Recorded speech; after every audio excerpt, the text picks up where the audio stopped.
provide security. There's no such thing in life as a 100% guarantee. And Associates of Atlanta, Georgia, Mr. Stephen Lopez. Of those four phases, one is typically underinvested in and underappreciated, and it happens to be, at least in my view, the most important, and that is prevention.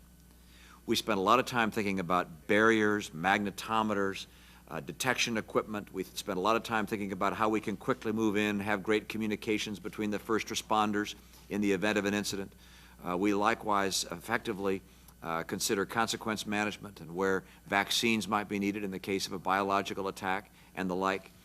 But very little discussion, effort, funding, and focus is addressed to prevention.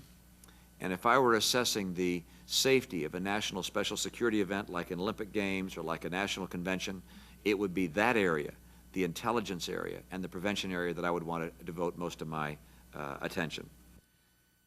From what you have seen, based on your experience, is there an integrated and coordinated security plan that's been adopted by every entity, public and private, with a clear delineation of roles each will be playing during the games? So is there a single unified plan? Two, is there a clear chain of command for security and safety? Do we know who's in charge? Vice President Gore was reported to have asked in Atlanta, who's in charge of the security program? And the answer was, well, that depends.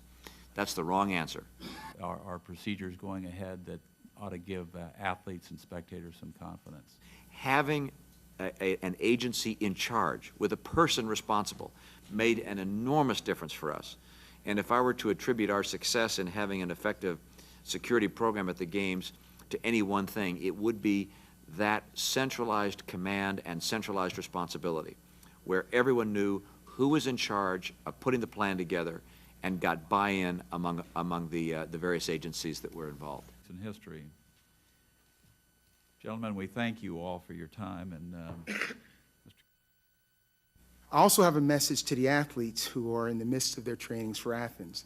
Stay completely focused on your training and rest assured that you will be competing in an environment that has the highest level of security ever provided for any athletic competition.